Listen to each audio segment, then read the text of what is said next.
Le Congolais aujourd'hui ne croit plus à certaines institutions nationales ou internationales, ce qui a mis en place ce qu'on appellerait en sociologie politique la défiance. Non pas la peur, non pas la révolte, mais quoi qu'il arrive, je mène ma vie en dehors de ce qui est politique. C'est quand même une erreur, mais une erreur fatale. Et ensuite, vous savez, avec la démocratie, il faut quand même insister, mais sur des bases nouvelles. La classe politique congolaise n'a pas été renouvelée depuis 40-50 ans. Ceux qui se disent aujourd'hui leaders d'un parti politique, ils ont été formés par le PCT. Vous croyez que vous pouvez changer les institutions en gardant les mêmes personnes?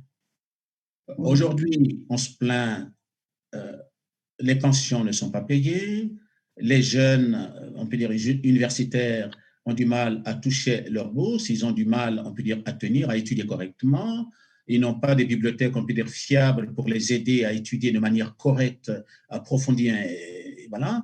Mais ça, c'est des questions qu'il faut résoudre. Mais il faut se poser la question, comment on est arrivé là? Qu'est-ce qui nous manque? Ce n'est pas l'intelligence qui nous manque. Les moyens ne nous manquent pas. Nous sommes dans un pays où nous avons des ressources nécessaires pour pouvoir donner du travail à tout le monde. Mais vous savez ce qui a sauvé nos familles et nos clans? C'est le Mbongi. Il n'y a pas de honte aujourd'hui de convoquer un dialogue national inclusif, mais tout en définissant de manière claire et intelligible le cadre dans lequel le travail doit se faire. Au niveau des départements, au niveau des districts, au niveau de nos villages, que le travail se fasse. On ne peut pas arriver à un dialogue national inclusif si la question de nos clans, si la question de nos départements, si toutes ces questions ne sont pas, on peut dire, débattues. Dans chaque département, dans chaque région, il y a des problèmes à résoudre. Nous sommes dans une crise d'autorité à tous les niveaux. Voyez, au niveau de l'école, de l'enseignement, au niveau familial, au niveau de toutes les institutions. La crise de l'autorité est une crise, on peut dire, évidente. Il faut traiter cette question. Comment sommes-nous arrivés à la crise de l'autorité, même au niveau de l'Église?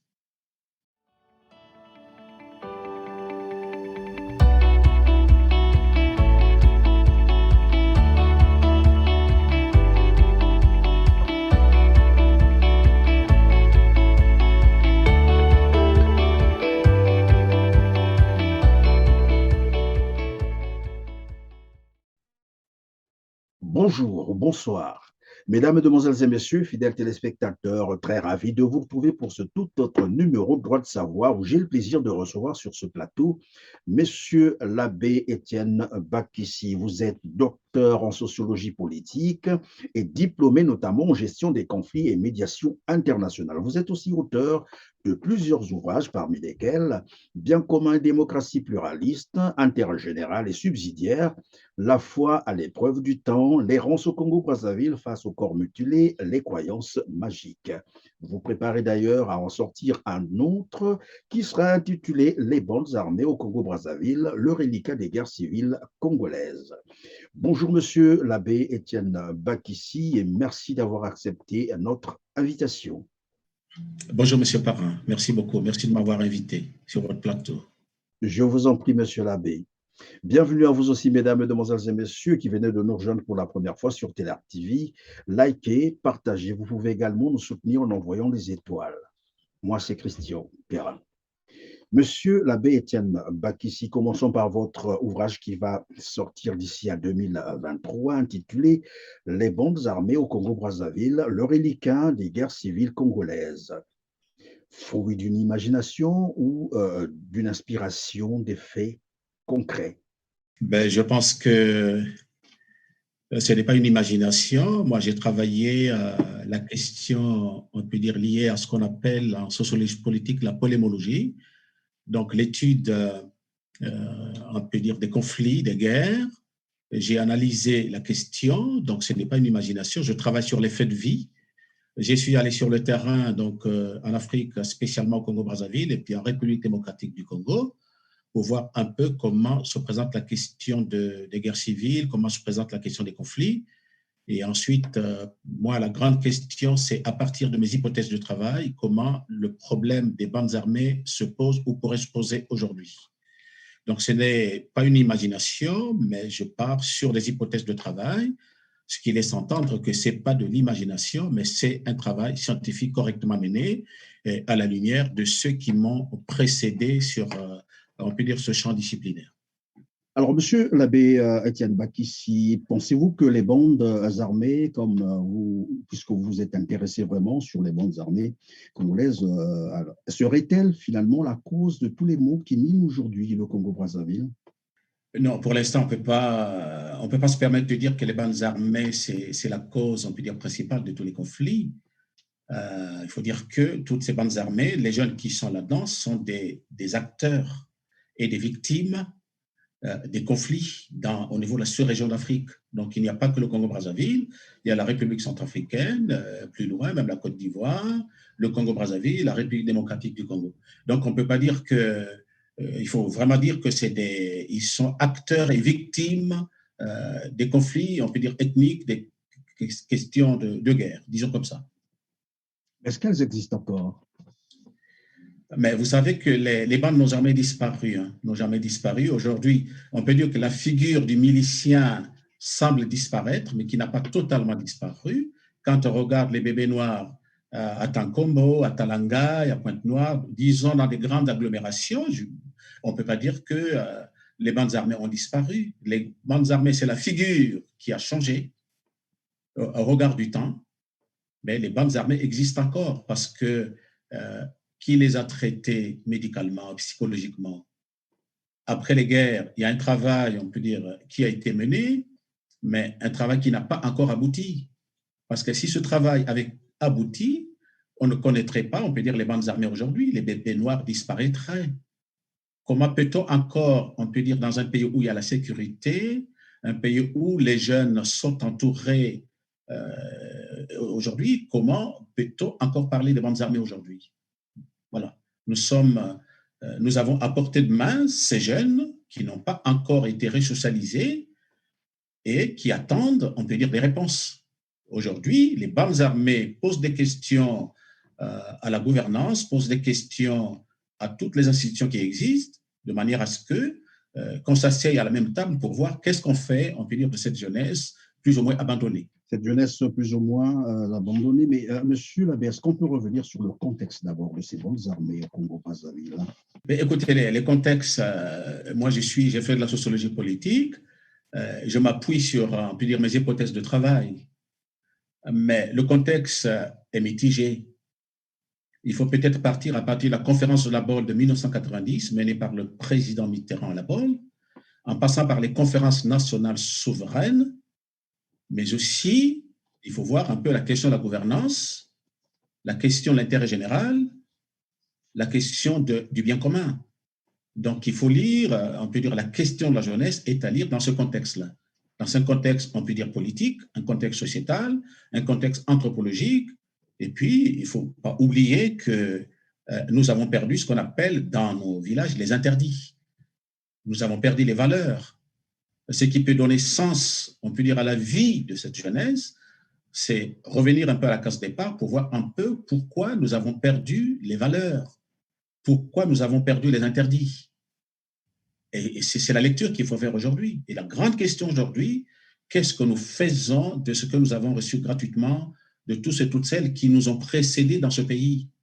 Je rappelle évidemment que vous êtes diplômé notamment en gestion des conflits et médiation internationale. Nous parlons des bandes armées au Congo-Brazzaville et je vous ai posé la question de savoir si ça existait encore. Vous avez dit qu'il y a eu comme une sorte de mutation puisqu'aujourd'hui on parle maintenant des bébés noirs. Alors, le contexte, vous dites, le contexte, il faut remonter probablement dans les années conférence nationale, c'est cela, et que tout était presque préparé pour qu'on en arrive là. En fait, c'est ce que je veux comprendre. Comment, alors que la conférence nationale, l'objectif à atteindre était tel qu'il fallait conduire le Congo sur la voie de la démocratie. Il y a eu conférence nationale et ce qui s'est d'ailleurs très bien terminé. En plus, comment on est arrivé à se retrouver avec les bandes armées au Congo-Brazzaville? Bon, écoutez, je crois que toute société s'organise, disons, toute société, quand je dis même nos sociétés traditionnelles, s'organisent sur la base d'un programme du travail. Même si certains parents n'ont pas écrit parce que nous sommes de culture orale, s'ils n'ont pas écrit, cela ne signifie pas que nos parents, ceux qui nous ont précédés, n'ont pas réfléchi. Au niveau du clan, au niveau de la famille, au niveau du village, au niveau de la région, les gens ont réfléchi. Il faut dire qu'après la conférence nationale, on avait la possibilité, on peut dire, de réorganiser les jeunes au niveau de l'école, au niveau de l'université. Mais aujourd'hui, nous nous sommes retrouvés face à plusieurs générations qui n'ont pas un avenir correctement défini. Qu'est-ce qu'on va en faire? Il n'y a pas une seule génération, il y a plusieurs générations. Et on se retrouve, on peut dire, face à plusieurs générations qui n'ont pas la possibilité de donner sens à leur vie. Vous comprenez qu'aujourd'hui, tout le monde cherche la facilité. Les jeunes qui entrent, on peut dire, dans des milices, dans des groupes armés, il y a la culture du secret, il y a la culture du territoire, mais il y a aussi, on peut dire, la culture d'un travail qui manque. Vous voyez, on a besoin de répondre, on peut dire, à toutes les difficultés liées à cette jeunesse, mais aujourd'hui, après la conférence nationale, il faut dire que la difficulté y est et elle demeure encore. Vous dites que ces jeunes qui, finalement, ça donne à ces pratiques, hein, qui sont facilement récupérés et enrôlés dans les milices. Vous venez de citer là une motivation, c'est un manque de boulot parfois, mais est-ce que dans le cas du Congo, à l'heure où on parle des premières milices ou des premières bandes armées, c'est un problème de travail qui se pose, ou bien c'est une manipulation des politiques qui ont voulu se servir de la jeunesse pour une cause inavouée? Mais vous savez, quand on engage une guerre, il faut une logistique, il faut des personnes. La guerre ne s'appuie pas sur du néant. Toute guerre, tout conflit s'appuie sur une logistique et puis sur des moyens, on peut dire économiques, des moyens financiers. Mais il faut quand même des hommes et des femmes pour conduire ces moyens, pour les gérer. Mais il fallait quand même trouver des jeunes susceptibles d'avoir des ressources nécessaires pour pouvoir répondre, on peut dire, aux données anthropologiques, mais aussi identitaires.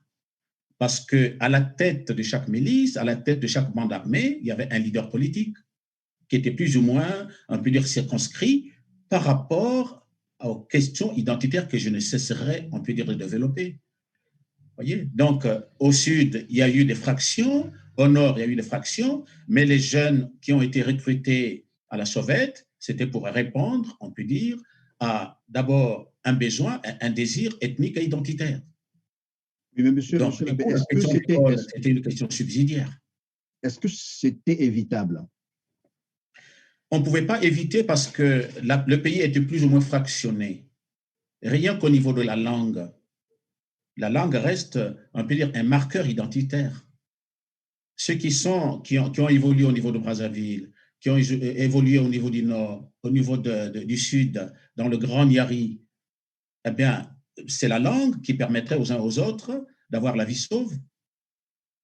Ceux qui parlaient correctement lingala pouvaient passer à certains endroits. Ceux qui parlaient Kituba ou Lari pouvaient passer à d'autres endroits. Mais la question de la langue, qui était marqueur identitaire, c'était, on peut dire, un élément, on peut dire, essentiel et indispensable.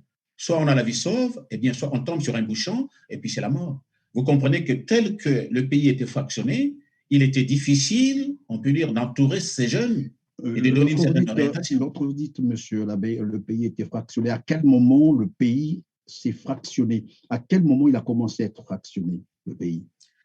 Mais écoutez, le pays, même avant 90, avant 90, il y avait ce qu'on appelait, c'était le parti unique. Et puis à partir de 90, et puis au sortir de la conférence de la Bonne de 1990, eh bien, on a senti la nécessité de mettre en route la démocratie pluraliste. Même les plus grandes démocraties au monde ont connu, on peut dire, des situations difficiles au niveau de la gestion, au niveau de la gouvernance, au niveau du vivre ensemble, au niveau de l'intérêt général, au niveau du bien commun. Mais quel est le pays africain qui était préparé, on peut dire, à entrer dans la démocratie pluraliste à partir de 1990 ou alors à l'issue de la conférence de la Bonne de 1990? Voilà, donc le président Mitterrand avait balisé le terrain en montrant que l'accès la démocratie, on peut dire, a été conditionnée, on peut dire, par le vivre ensemble. C'est-à-dire que l'aide de l'extérieur ne pouvait arriver aux pays africains que par le biais de la démocratie pluraliste. Mais il ne faut pas arriver à rester au niveau des mots. C'est toute une réalité, une démocratie. C'est le vivre ensemble, c'est l'intérêt général, c'est le bien commun.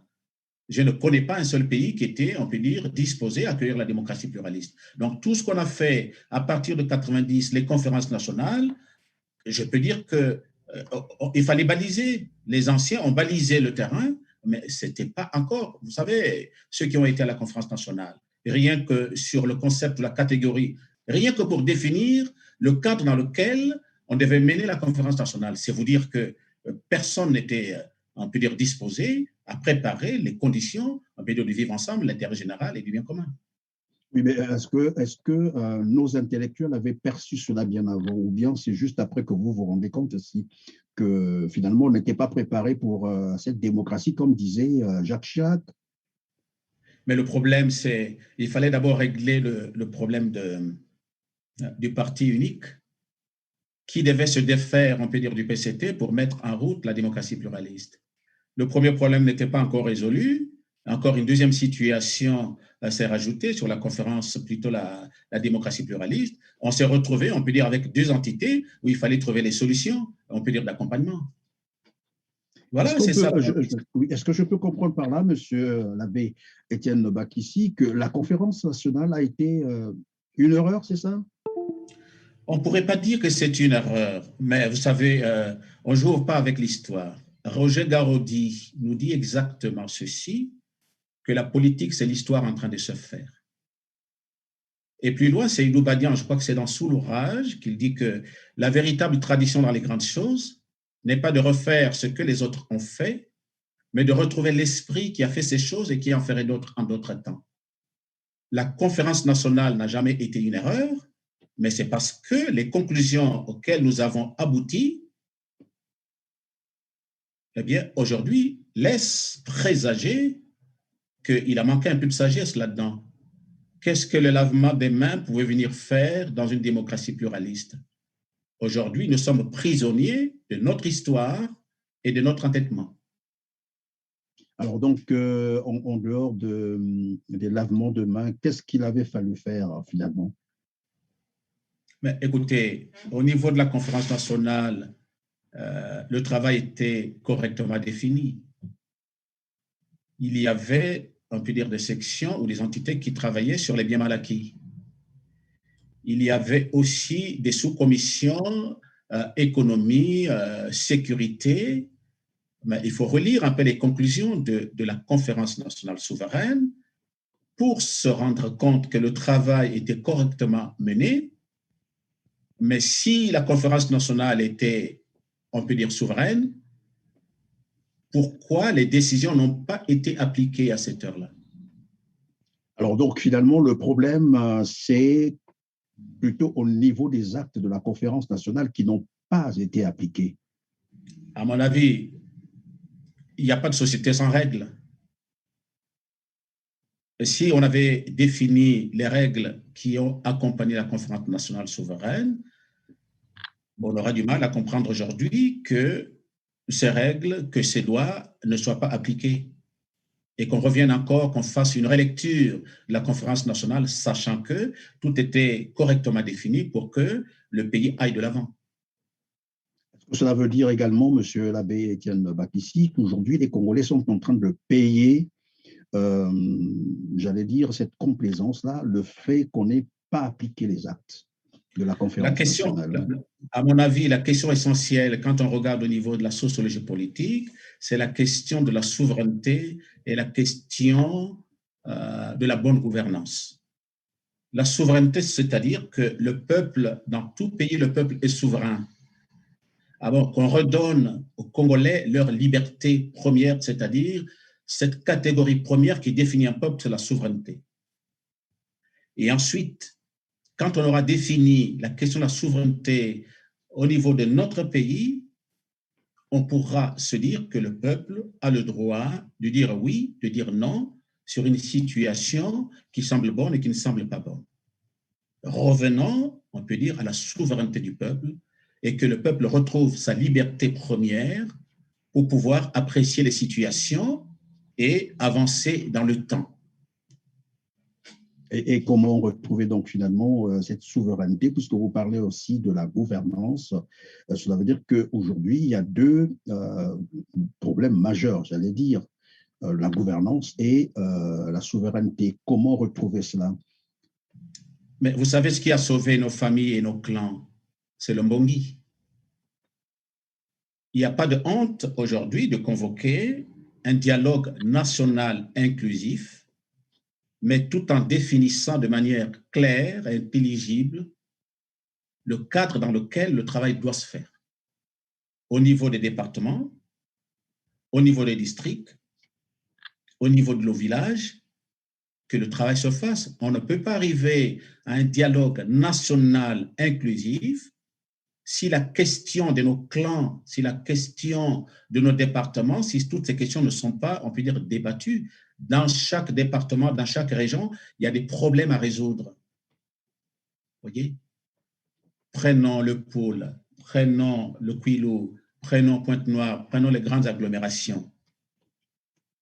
Si les gens n'apprennent pas, on peut dire, à se mettre ensemble autour du Mbongi pour dialoguer, pour parler, c'est difficile de résoudre, on peut dire, la question du Congo. La question du Congo, ce n'est pas la question d'une seule personne, mais la question du Congo, c'est une question structurelle. C'est là qu'il faut résoudre. Ce n'est pas la question d'une seule personne. Vous voyez? Donc, moi, je trouve que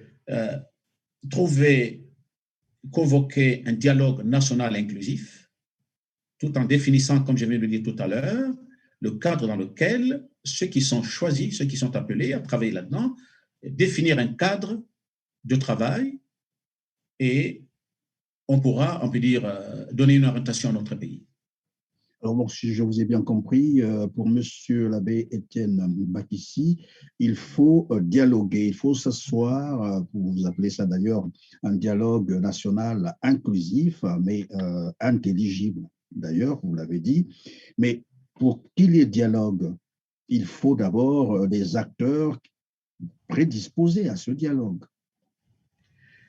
Mais vous savez, toutes les démocraties passent par ce qu'on pourrait appeler les douleurs de l'enfantement.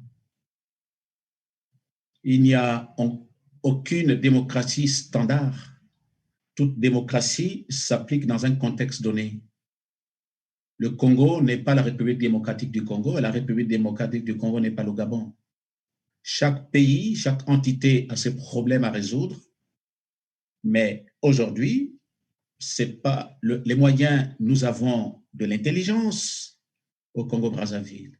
Nous avons des hommes et des femmes intelligents qui sont capables, on peut dire, de réorganiser la vie sociétale, de réorganiser le vivre ensemble et le bien commun. Ce n'est pas l'intelligence qui nous manque. Ce qui nous manque, c'est une vision du monde et la volonté de s'asseoir et de traiter de ce qui nous regarde.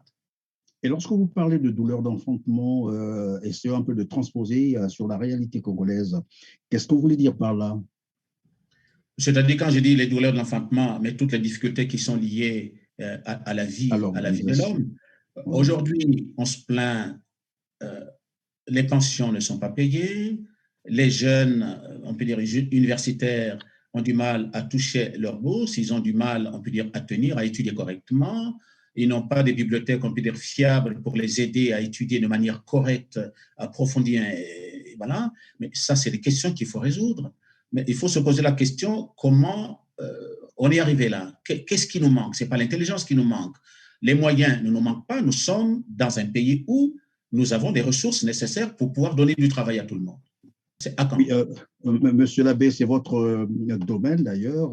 Je l'ai rappelé tout à l'heure, vous êtes diplômé notamment dans la gestion des conflits. Qu'est-ce qui peut garantir évidemment la réussite d'un dialogue? Parce que lorsqu'on dit dialogue, aujourd'hui au Congo, on peut dire qu'il y en a eu.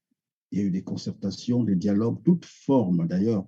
Le dialogue, même si les termes changeaient, mais il y en a eu, mais qui n'ont abouti à rien. Qu'est-ce qui peut garantir finalement la réussite d'un dialogue? Et dans quel cadre faudra-t-il tenir ce dialogue maintenant?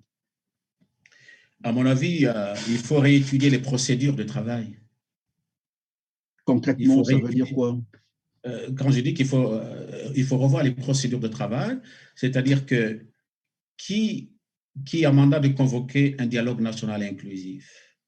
Et ensuite, si on veut vraiment arriver au dialogue national inclusif, quel est, on peut dire, l'instrument de travail qui a été mis en route pour permettre aux populations de se prononcer, aux régions, aux départements, aux districts, de se prononcer sur ce document de travail. Il faut mettre en route un document de travail qui définit le cadre dans lequel on doit travailler.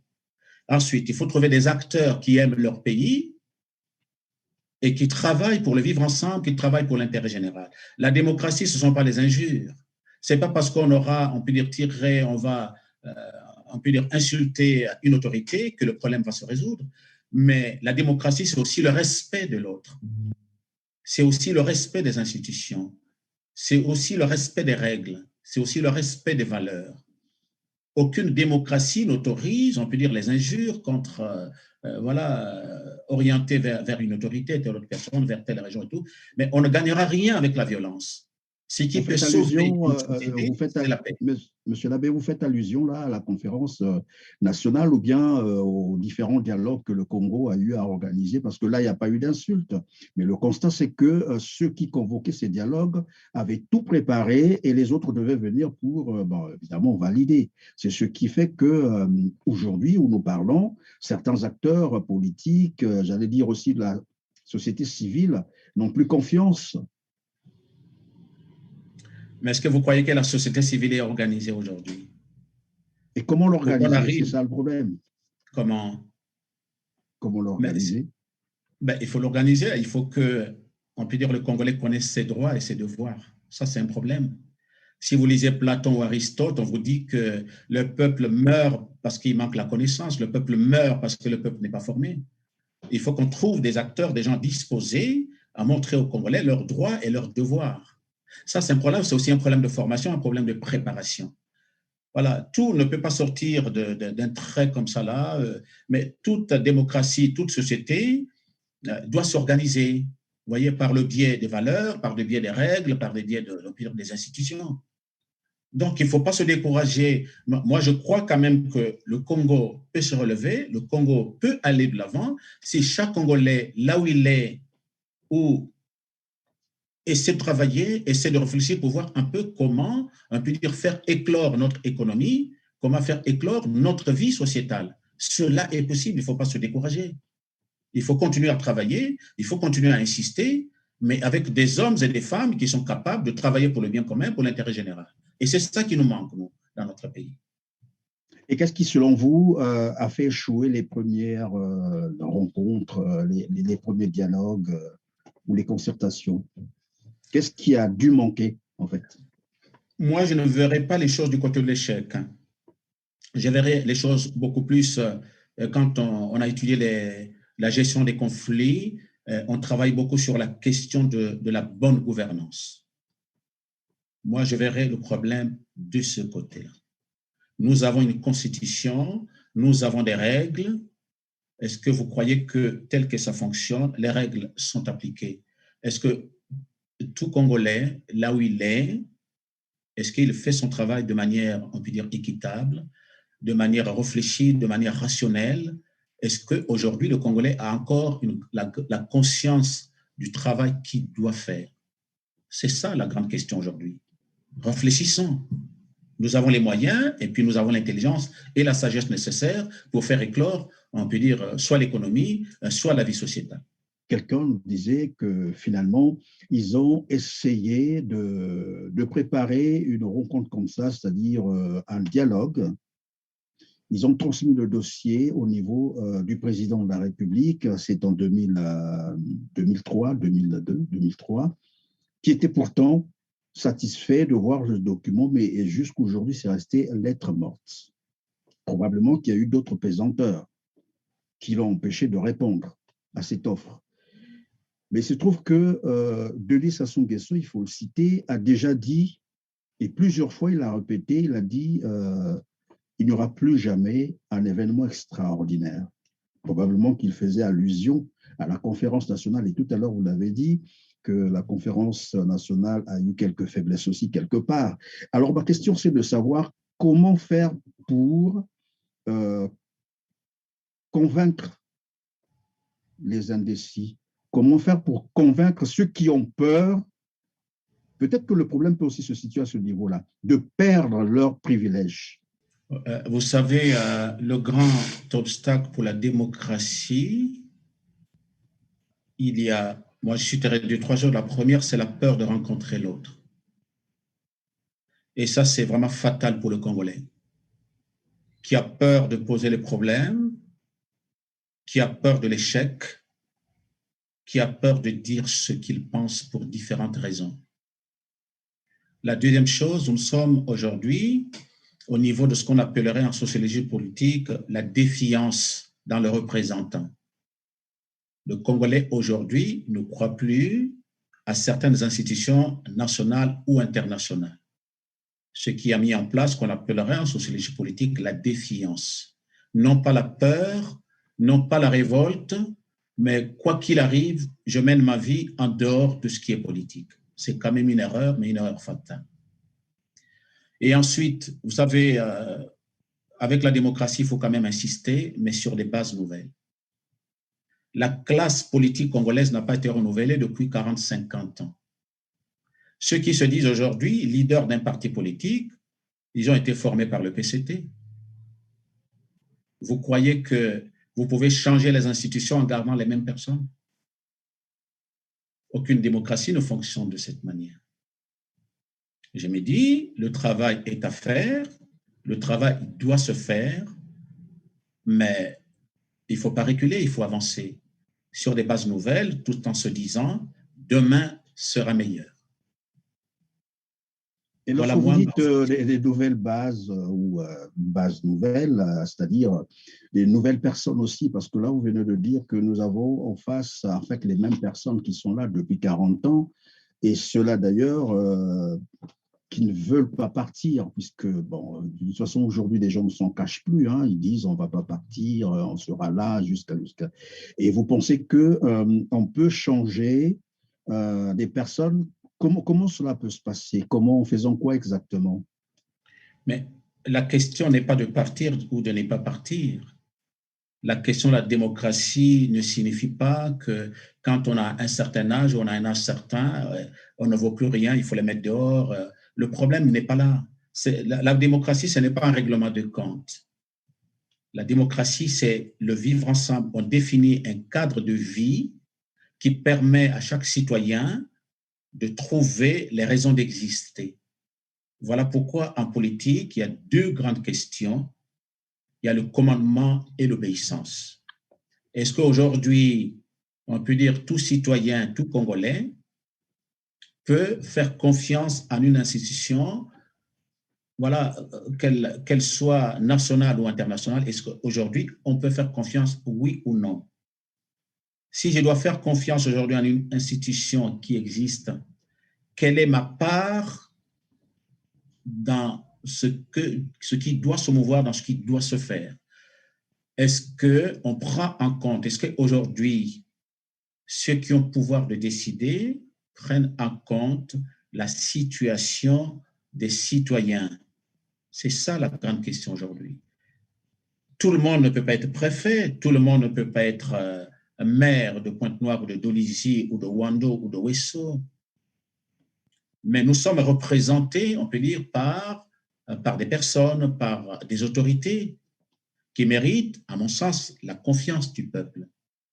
Est-ce qu'en retour, aujourd'hui, ce même peuple peut faire confiance en une institution qui existe? C'est ça la grande question aujourd'hui. D'où l'intérêt d'organiser une table ronde, d'organiser des rencontres au niveau, on peut dire, de nos départements, de nos régions, pour voir ensemble quels sont les problèmes qui se posent. La sécurité, la jeunesse, la place de la femme, la place de l'enfant, la place de la presse, la place de la justice. C'est toutes ces questions qu'il faut voir ensemble aujourd'hui. Il y a des soucis partout, mais on peut les résoudre avec la bonne volonté. Vous dites bien, on peut les résoudre avec la bonne volonté. Vous avez insisté sur le dialogue. Or, il se trouve que le dialogue, c'est aussi un problème de rapport de force. Généralement, ceux qui sont beaucoup trop forts n'aiment pas dialoguer avec les faibles. Et c'est ce qu'on semble constater au Congo-Brazzaville. En fait, ma question, je sais que vous avez probablement étudié ce genre de phénomène, qui est des personnes qui incarnent un pouvoir et qui se terrent dans ce pouvoir, qui ne veulent plus lâcher. Est-ce que c'est dû à la peur et comment les dissuader, comment les convaincre? Parce que le phénomène que l'on vit aujourd'hui au Congo, c'est que tout le monde se méfie de tout le monde. Les faibles sont d'un côté, les forts sont de l'autre.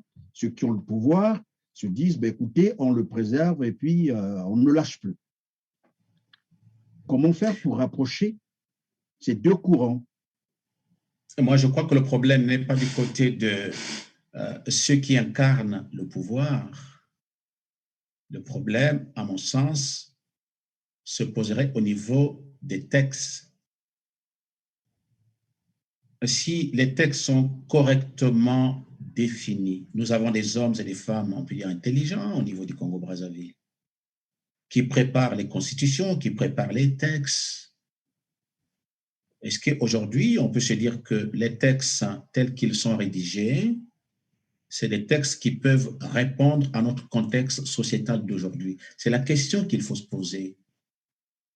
Quand on trouvera, on peut dire, une loi qui dira que le militaire doit repartir à la caserne, la loi est correctement définie, elle est écrite. Pourquoi peut-elle s'appliquer dans le contexte dans lequel on se trouve? La question peut se poser. Pour moi, les textes, c'est une question essentielle, une question fondamentale.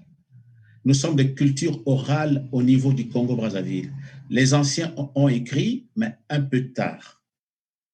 Mais cela ne signifie pas que dans nos familles, dans nos clans, il n'y avait pas de règles de gestion. Quand on grandissait, nos parents nous disaient toujours, un enfant ne doit pas voler, un enfant ne doit pas déplacer ci, déplacer cela. Nous avons grandi avec. Et puis, nos parents n'ont pas eu de livres pour éduquer leurs enfants dans leur village. Moi, je n'ai pas vu un seul livre écrit par ma maman ou par mon père pour me montrer comment je dois être bon citoyen. Mais à certaines occasions, mon père et ma mère, les deux me disaient, ça tu dois faire, ça tu ne dois pas faire. Donc, on peut dire, j'ai été élevé dans un cadre qui m'a aidé, on peut dire, à donner du sens à ma vie, à respecter l'autre, mais aussi à bien travailler à l'école, parce que papa et maman disaient, c'est là où tu peux, à mon avis, et enfin à leur avis, faire éclore ton intelligence et ta sagesse. Fais comme les autres, étudie comme les autres, puis tu comprendras ce qui arrivera. Donc, le problème aujourd'hui n'est pas que les gens s'incrustent, on peut dire, au pouvoir et tout, mais ça, c'est courant en Afrique. Il n'y a pas que, on peut dire, le Congo-Brazzaville. Revenons aux textes, rédigeons les vrais textes et appliquons-les. Monsieur l'abbé, lorsque vous parlez des textes, j'espère que vous faites allusion aux textes de la République, les lois et règlements de la République. Le Congo est parmi ces pays dotés des plus, j'allais dire, les meilleurs textes, les meilleures constitutions. Mais le Congo est aussi parmi ces pays qui ne respectent pas les textes. C'est là le vrai problème, en fait. Je ne sais pas si vous l'avez constaté.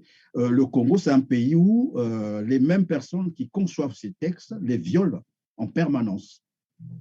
Et ça aussi, c'est un phénomène, je ne sais pas comment expliquer cela. Les textes existent, nous avons les plus beaux textes, en fait. Oui. Et curieusement, ces mêmes personnes qui le conçoivent, comme je l'ai dit tout à l'heure, sont les mêmes qui les violent en permanence. Oui, le problème, c'est, je vais peut-être vous choquer, hein. Moi, je suis prêtre depuis 30 ans. J'ai étudié les 10 commandements de Dieu. Mais cela ne signifie pas que je suis le meilleur citoyen du Congo. Pourtant, j'enseigne la parole de Dieu. Pourtant, nous, prêtres, nous enseignons la parole de Dieu. Mais nous ne sommes pas les meilleurs citoyens du Congo. Vous faites votre travail, on peut dire, comme au niveau de la presse écrite, au niveau de la presse parlée. Vous êtes donné un grand nom au niveau national et international. Mais peut-être que vous faites mieux votre travail, mieux que nous autres. Ce qui laisse entendre que, vous savez, mettre en route des règles, mettre en route des textes, cela ne signifie pas que ceux qui écrivent sont les meilleurs. Donc, nous sommes tous, on peut dire, dans ce moule de pouvoir chercher ensemble, on peut dire, les conditions d'accès à une vie paisible, à une vie correcte, à une vie où on respecte l'homme et la femme, où on donne aux jeunes la possibilité de donner du sens à sa vie. Parce que la question du Congo aujourd'hui, ce n'est pas une question d'une seule personne, d'une seule entité, mais c'est un ensemble qui doit répondre, on peut dire, aux conditions du vivre ensemble et de la construction de l'intérêt général et du bien commun. Merci, Monsieur l'abbé. Est-ce qu'on peut aborder l'actualité congolaise qui reste évidemment dominée par les élections qui venaient d'avoir lieu, hein, les élections législatives 2022? Est-ce que vous avez une lecture, j'allais dire, religieuse de ces élections? Si vous les avez suivies, quels commentaires pouvez-vous faire de ces élections, ces résultats? Bon, vous savez que ce n'est pas simplement la question du Congo, hein. C'est une question, vous avez vu ce qui s'est passé aux États-Unis. Si on peut parler du Congo, ben bien sûr, les États-Unis, c'est vrai, je vais arriver, ça se passe pas toujours. Oui, je vais arriver. Oui. Ce qui s'était passé ou qui s'est passé aux États-Unis entre Trump, Joe Biden et tout le monde et tout, comment voulez-vous que des gens entrent au Capitole, dans un environnement, je vais dire, protégé? Le symbole du pouvoir. Même. Le symbole du pouvoir, on peut dire, a été galvaudé. Et on se dit que c'est une grande démocratie. Vous voyez, juste cet exemple-là, pour vous montrer un peu les faiblesses de l'homme. Nous sommes dans ce que Hobbes appelle la guerre de tous contre tous. Donc aujourd'hui, pas simplement le Congo, hein, mais c'est vraiment l'Afrique et le monde. Les résultats sont connus avant les élections. Donc, c'est un secret pour personne. Donc, on sommes aujourd'hui, on sommes au niveau de ce qu'on appelle les territoires protégés. Et ça fonctionne de cette manière. Les territoires protégés, chacun gère un petit territoire. Ça, ce n'est un secret pour personne. La question aujourd'hui, il faut travailler pour renouveler la classe politique congolaise, mais sur des bases non pas identitaires, non pas ethniques, mais sur des bases sociétales, c'est-à-dire qu'à travers des règles, à travers des lois qui protègent tout le monde. Donc aujourd'hui, j'ai suivi, c'est mon pays, j'ai suivi les élections. Tout le monde se disait, il faut renouveler la classe politique. Il faut renouveler, on peut dire, les députés. Le travail a été fait. Peut-être que nous avons péché au niveau de la méthode. Je n'étais pas sur place, je n'ai pas contrôlé, je n'avais pas le document de travail pour pouvoir apprécier de manière rationnelle ce qui s'est fait, mais j'ai simplement constaté qu'il y a eu des nouveaux députés. Mais ce que moi j'ai personnellement apprécié, c'est un peu dire la réaction du ministre Mikolo au niveau de Mouyonzi, qui a pris le soin d'appeler sa sœur aînée, Madame Mounari, pour la féliciter, pour dire oui, je prends acte des élections actuelles, eh bien, je vous en félicite. Mais ça, c'est pour la première fois que j'entends ça, que je vois ça au Congo.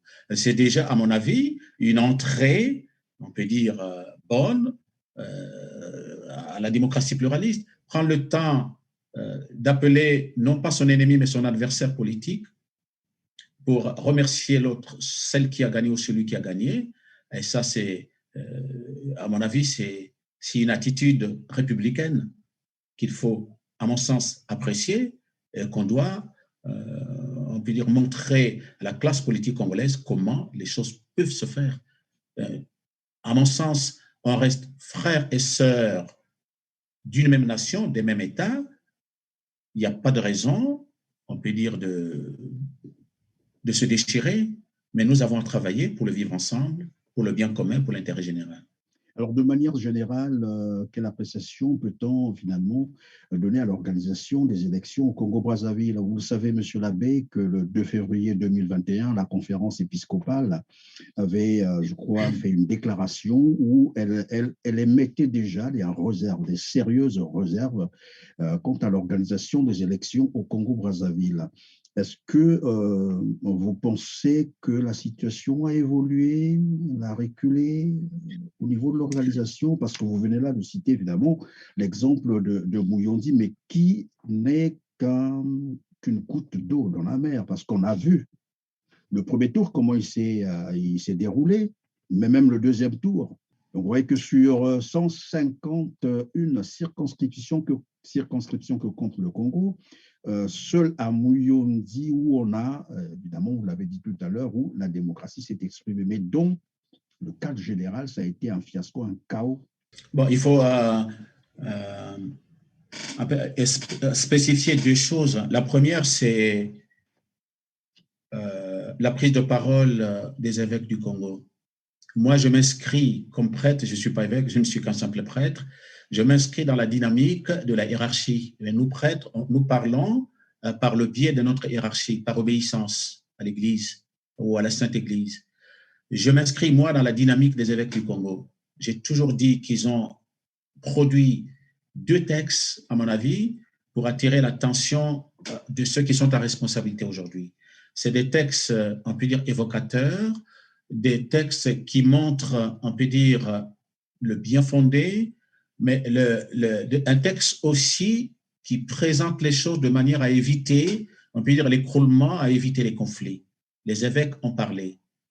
Mais ceux à qui il en revient de prendre en compte ces textes et de faire une lecture rationnelle, moi je suis religieux, je dirais, ne jugez point et vous ne serez pas jugés. Ce qui laisse entendre que si les évêques ont parlé, c'est pour le bien de tous les Congolais. C'est pour le bien de ceux qui sont au pouvoir, pour le bien de tous ceux qui sont en responsabilité. Si nous sommes tous en phase, et l'Église, et ceux qui sont dans les grandes institutions, qui sont dans des responsabilités de manière variée, il n'y a pas de raison qu'on ne soit pas en phase pour construire le vivre ensemble. Ce travail, à mon sens, peut se faire. Et dans cette déclaration, il y a aussi un autre aspect, un volet que je souhaiterais d'ailleurs vous soumettre et comprendre ce que vous pensez de ce volet, c'est que la conférence épiscopale du Congo a eu à dresser également un tableau, mais vraiment préoccupant, hein, sur la vie socio-économique du Congo. Elle a parlé d'ailleurs du manque de satisfaction des besoins d'électricité, en santé, en éducation, en transport, etc., la corruption généralisée, l'injustice et l'impunité. Qu'est-ce que les chrétiens doivent faire pour qu'on arrive à juguler certaines crises qui minent le Congo aujourd'hui? Bon, vous savez, si les évêques ont pris le soin de dresser un tableau, comme vous venez de le dire, et présenter ce tableau à qui de droit, c'est-à-dire à ceux qui sont à responsabilité, mais les évêques ne sont pas dans des lieux de prise de pouvoir, de prise de décision. L'intérêt d'un prêtre ou d'un évêque, ce n'est pas de faire de la politique. L'intérêt d'un prêtre ou d'un évêque, c'est de veiller la conscience du peuple pour permettre à ce peuple de jouer sa dimension prophétique. Est-ce que pour autant la politique est incompatible avec la mission sacerdotale? Le problème est celui-ci, un prêtre ou un évêque n'a pas, on peut dire, compétence à gérer un parti politique. En revanche, il est citoyen, il est dans le monde sans être du monde. C'est-à-dire qu'il a un travail qui est, on peut dire, défini par le magistère et par la tradition de l'Église, qui n'autorise pas un prêtre ou un évêque de faire de la politique. En revanche, tout baptisé, tout chrétien a la possibilité de faire de la politique et même de gérer un parti politique ou alors une association politique. Vous voyez que c'est l'Église, la hiérarchie de l'Église a réfléchi, a orienté les choses de manière qu'on évite la confusion. On est citoyen de la cité, on est dans le monde sans être du monde. Cela ne signifie pas que nous soyons indifférents, on peut dire, à toutes les questions liées à notre État-nation. Moi, je suis allé préparer une thèse en sociologie politique sur la gestion des conflits. Qu'est-ce qu'un prêtre va aller faire dans ces histoires-là? Mais j'avais trouvé qu'il était nécessaire, qu'il était indispensable d'entrer dans ce champ disciplinaire de manière à ce que je sois utile à mon pays. Si je peux enseigner dans un département de sciences politiques à Brazzaville ou à Pointe-Noire ou ailleurs, cela ne signifie pas que je peux gérer un parti politique, mais je peux aider, on peut dire, les laïcs qui sont là, les chrétiens qui sont là, à connaître leurs droits et leurs devoirs de manière à se défendre, à mieux se défendre en société. Comme quoi, vous pouvez aussi donner votre opinion politiquement. Moi, je peux donner mon opinion, mais peut-être que, voilà, je vous confie je ne veux pas dire, ce n'est pas un secret. Moi, j'avais écrit au président, plutôt au Premier ministre Philippe. J'ai écrit au Premier ministre Philippe, quand il était Premier ministre, je lui ai dit que la situation de l'Afrique et naturellement celui du Congo me pose des questions. Je voudrais vous rencontrer pour en débattre. Et il a confié mon courrier au ministre Le Drian. Et quand il avait, lui, me recevoir, donc le ministre des Affaires étrangères à l'époque et tout ça, il voulait me recevoir pour qu'on en débatte. Eh bien, bon, il y a eu le remaniement ministériel. Je continue à attendre que, on peut dire, le ministre ou la ministre des Affaires étrangères m'appelle pour essayer d'en débattre. Je n'ai pas eu peur moi, j'ai écrit, non pas pour chercher un poste, mais j'ai écrit pour qu'on en débatte, que je sache exactement ce qui bloque.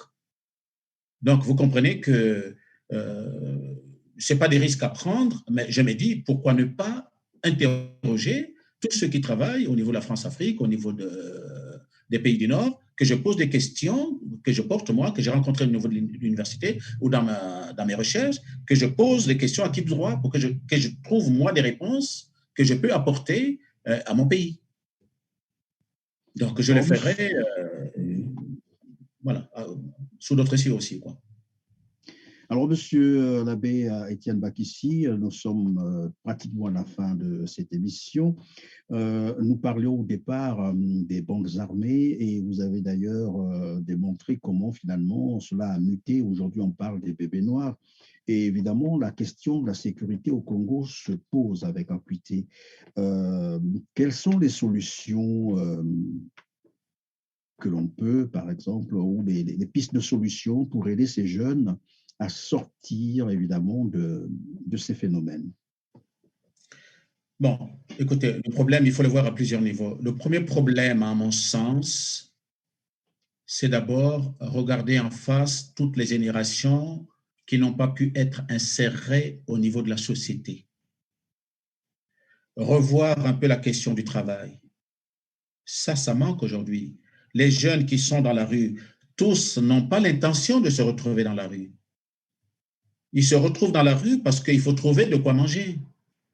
Certains qui ont un âge certain ont des femmes et des enfants. Ces enfants, il faut les nourrir. Ces femmes, il faut les nourrir. Certains ne sont plus sous le toit familial. Il y en a qui louent des maisons. Ces maisons, il faut les payer. Mais pour, on peut dire, répondre à toutes ces situations, il faut de l'argent. S'ils n'ont pas de boulot, s'ils n'ont pas de travail, ils se jetteront dans la rue et quoi qu'il arrive, eh bien, c'est des conflits. Quoi qu'il arrive, c'est l'insécurité. Ça, c'est un premier problème. Le deuxième problème aujourd'hui, revoir un peu la question de la famille. Nous sommes dans une crise d'autorité à tous les niveaux. Voyez, au niveau de l'école, de l'enseignement, au niveau familial, au niveau de toutes les institutions. La crise de l'autorité est une crise, on peut dire, évidente. Il faut traiter cette question. Comment sommes-nous arrivés à la crise de l'autorité, même au niveau de l'Église? Dans toutes les institutions qui existent, la crise d'autorité, c'est une crise évidente qu'il faut absolument résoudre. Non pas simplement pour le Congo, pour l'Afrique, mais aussi pour le monde. Aujourd'hui, la question se pose. Et ensuite, ces jeunes qui ont tenu des armes, qu'on a eu du mal à réinsérer dans nos clans, dans nos familles, dans notre société pour différentes raisons, qu'est-ce qu'on va en faire?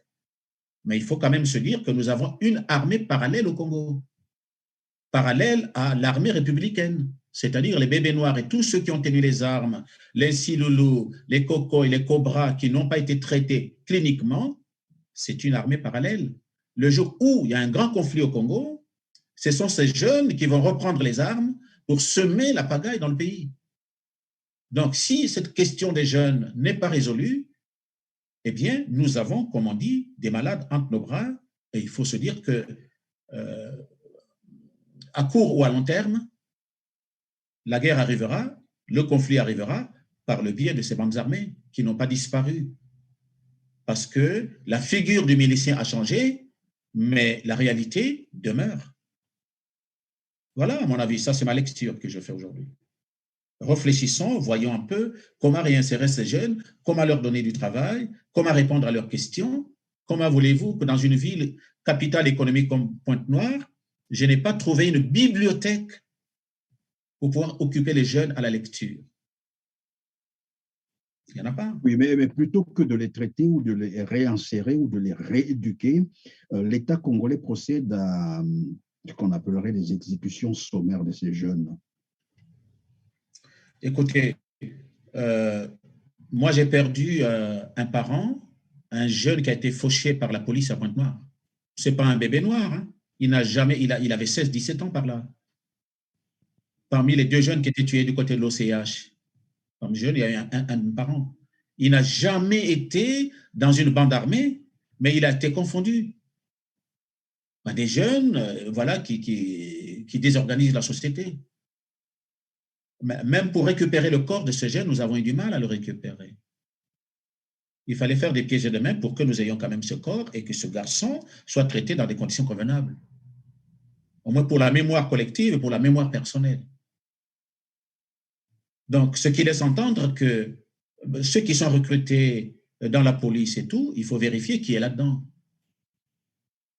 Qui est-ce qu'on recrute et quelles sont les conditions qu'on met en place pour pouvoir recruter ces jeunes aujourd'hui, semble-t-il, qui assurent la sécurité de nos populations. Si on discerne bien, on regardera que parmi eux, il y a aussi des jeunes qui ont tenu les armes, qui étaient dans des bandes armées et qui attendent un traitement clinique, un traitement psychologique. Mais curieusement, c'est un phénomène finalement qui est, on peut dire, généralisé. Ce n'est pas seulement 1, 2, 3 policiers qui le font, c'est pratiquement toutes les unités de la police. C'est comme s'il y a un ordre qui avait été donné, que lorsqu'on a attrapé un jeune comme ça, ou quand on met la main sur un jeune délinquant, il faut l'éliminer. Voilà. C'est ce qui apparaît finalement. Je suppose que nous avons une armée républicaine, une police républicaine, une gendarmerie républicaine. Peut-être qu'il faudrait interroger tous ceux qui sont en responsabilité au niveau de toutes les instances pour voir un peu quelle est la politique qu'il faut mettre en route pour pouvoir travailler. Il faut quand même dire que aussi tous ceux qui sont chargés de nous protéger sont dépassés. Sont vraiment dépassés parce qu'on ne sait pas où est-ce qu'il faut mettre la tête à Pointe-Noire, à Brazzaville. Vous allez à Talanga, à Tankombo, partout et tout, à Potopoto, à Mongali, vous trouverez des bandes armées qui existent, mais qui répondent, on peut dire, à plusieurs questions. Les hypothèses sont là, mais il faut voir un peu, à partir de ce que nous avons aujourd'hui, des bandes armées, quelles sont les solutions que la société doit apporter. C'est un problème, on peut dire national, c'est un problème de tous les Congolais. Aux États-Unis, les bandes armées ont existé, les bandes armées existent encore. Dans des grandes agglomérations, moi j'ai travaillé à Paris, mais j'ai vu des bandes armées dans le 14e arrondissement où j'ai logé. Alors, le problème se pose. Avec le trafic, il y a la drogue qui passe par là, il y a beaucoup de choses qui passent par toutes ces bandes armées. Alors, il y a des questions, ça pose des questions, mais les réponses, il faut les trouver à partir du contexte dans lequel on se trouve, à partir de la réalité, on peut dire, sociétale qui existe ou qui se présente à nous. Alors, que pensez-vous de ceux qui disent que lorsqu'un gouvernement n'arrive pas à mettre fin au banditisme, à ces bandes armées, c'est qu'il est complice? On ne peut pas parler de complice, mais les États-Unis, c'est quand même 50 fois plus que le Congo-Brazzaville. Hein. Mais un État a tous les moyens. Un État a les moyens pour mettre fin. Oui, Weber a aussi traité la question. Ce n'est pas pour ça qu'il a donné toutes les solutions. Je crois dans une république, dans un État ou dans l'État-nation, on ne peut pas avoir des solutions standards. Des solutions standards n'existent pas, mais on voit le contexte dans lequel on se trouve, les problèmes qui se posent. Il faut étudier ensemble comment apporter les solutions. Donc, on ne peut pas dire que le gouvernement, la République est complice. Moi, je ne prendrai pas les choses de ce côté-là. Il faut quand même dire aujourd'hui que nous sommes prisonniers de notre histoire. Nous avons, les Congolais, on joue avec le feu en créant les bandes armées, mais aujourd'hui, nous sommes prisonniers de ce que nous avons créé comme situation.